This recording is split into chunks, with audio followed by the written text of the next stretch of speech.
It seems like the entire crypto environment, including the legislation and the actions taken to truly remove the barrier preventing widespread institutional and enterprise adoption, is on the other side of the gates. Now, all of those barriers are being lifted, and it all starts with the SEC's radical change this year. We do have an event coming up when we are dealing with that. This relates to the CFTC and the SEC. On September 29th, the CFTC, and we will convene a collaborative roundtable to explore our agency's priorities for regulatory harmonization. Since we have been addressing this issue for a while, it is something that is really important. Furthermore, they don't provide us with a lot of information in this. This has absolutely no information. I take it that a press release has been issued about this, as if this were the real news announcement. Digital assets are the primary focus of our investigation, correct? Because today marks the start of a long-awaited journey to provide markets the clarity they deserve at the SEC and CFTC. Although they don't name any particular marketplaces, we are aware that it is cryptocurrency. The joint staff statement on spot crypto asset products on Tuesday is just the beginning, as they begin to say down here. Our respective agencies should think about standardizing product and venue definitions, simplifying reporting and data standards, aligning capital and margin frameworks, and establishing coordinated innovation exemptions using each agency's current exemptive authority, to the extent that it is feasible and appropriate in the public interest under current statutes. As a result, we are currently seeing these two institutions collaborating to guarantee that we have standardized approaches to crypto and regulatory frameworks. This is a huge matter. Additionally, we recently received a significant update at the same time. Eleanor Tered Caroline D. Pam, the newly appointed acting CFTC chair, has announced a plan to allow stable coins to be used as tokenized collateral in the US futures markets for the first time. This is enormous. The derivatives industry isn't worth trillions of dollars. Their company is worth quadrillions of dollars. The action comes after executives of all the main stablecoin companies discussed this notion at the February Crypto CEO Summit, and expands upon the suggestions made by the President's working group. Until October 20th, the CFTC is asking the public for input on valuation custody settlements and role modifications required to enable tokenized collateral. Zach Rector 7 deserves a huge shout out for this, though I doubt I need to say it. At $3 trillion annually, RLUSD was already scheduled to serve as the collateral for Hidden Road. And now that we have this news from Ripple's institutional partners, the RLUSD is poised to soar since, as we now know, RLUSD was supposed to be used as collateral for the Hidden Road derivatives market. Thus, this basically validates that stablecoins such as RLUSD are going to experience substantial expansion and uptake, most likely in the United States.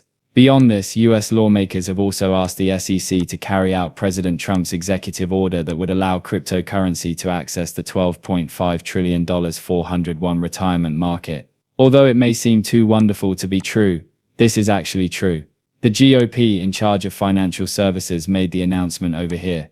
This is the announcement that they wrote to SEC Governor Chair Atkins to support the recent executive order issued by the President of the United States that permits 401k investors to access alternative assets and to urge the SEC to put the executive order into effect. At this time, this is probably going to be approved, right? As we are aware that the SEC is now very optimistic on cryptocurrencies, they are beginning to take steps to ensure that cryptocurrency has the necessary and appropriate framework and clarity. This announcement is for March 25th of this year, but on top of that, the largest update to the US Treasury is scheduled for September 30th. Echo the Truth deserves a lot of credit for this. Caption: Modernizing bank account payments to and from America. Now, Part 3, phasing out paper check receipts and disbursements will be announced around September 30th. With effect from the 30th, the Secretary of the Treasury will stop issuing paper checks for all federal disbursements, including intergovernmental payments benefits to the degree allowed by law, payments, vendor payments and tax refunds, unless otherwise noted in this order's Section 4. There are many things that are connected to this when we consider it. This portion, Section E, is the primary focus of our attention. The Secretary of the Treasury will assist agencies in their shift to digital payment methods, including by giving them access to digital wallets, real-time payment systems, direct deposits, debit and credit card payments, and other contemporary electronic payment options via the Department of the Treasury's centralized payment systems. This, along with everything we're now witnessing from the CFTC and the SEC, confirms that the US is poised to fully commit to these cryptocurrency initiatives. Indeed, we are fully examining Ripple and XRP since, as we must keep in mind, Ripple is not your typical cryptocurrency company, and as such its environment differs fundamentally from that of some of these other digital assets. XRP isn't your typical digital currency. Each of these two is quite unique. I have discussed it more than once. Now, congratulations to XRP for this throughout the Clarity Act. A special shout out goes out to Tony Edward of Thinking Crypto One, as this video snippet is directly from his recent interview with Tom Emmer. The golden age is upon us. After the Clarity Act is passed into law, digital assets will increase dramatically. Take a look at this. When Donald Trump declared, "We're going to make this country the crypto capital of the world," it really took off. He is going to move everything forward on this new day. He wants business to resume in the United States. You began seeing things in China, Japan, and over the Atlantic as soon as that occurred though. Each of these nations said, "No, we're going to do it, because we're the best. We are, and always will be the greatest. We want to be the best," and Donald J. Trump is making sure that everyone knows that. Not only his executive actions, but also his brilliance and now clarity helped us start to get our act together legislatively. Just keep an eye on this location while we're doing that, Tony. During the inaugural Digital Assets event at the White House, I heard a terrific comment about how the Biden administration treated the many inventors and entrepreneurs who wanted to be in the United States, including Elizabeth Warren and Gary Gensler. Oh, one of the visitors remarked, "You know, who would have thought that we would be sitting here in the White House today? I would have assumed we would have ended up in a jail cell a year ago if you had told me this would occur." Yes, it has drastically changed. Indeed, that is evident to us. Since then, the entire area has seen significant alteration. The Clarity Act, too, isn't it? It is crucial to concentrate on the Clarity Act. Paul Atkins also gave us a significant update on this, saying that with genius comes clarity, and that legislation is on the way. The video clip is here, especially in light of the intricate nature of the cryptocurrency industry. In order to allow Democrats more time to negotiate, the Senate Banking Committee has stated that it will postpone a vote on market structure legislation until the week of October 20th.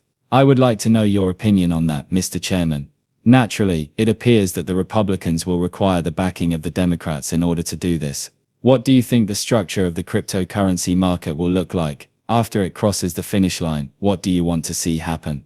Actually, I'm hoping that Congress will take action on this. Our market structure bills and the fact that we are genuinely assisting are crucial, in my opinion. In terms of technical assistance on securities law-related issues and other holes that we see that need to be filled, we were assisting the House and are now assisting the Senate. We will keep doing that and offer various forms of support. Additionally, we are members of the President's Financial Markets Working Group, which released a report here around a month ago. We're actually sticking with that report, you know. We therefore want to see this through to the end, because as I believe the Genius Act, which was passed by the President and Congress approximately a month ago, was a significant advancement for stable coinage. And that's the first time a digital asset like stable coins has been acknowledged by the US government and the US in statutory form. That in my opinion was excellent.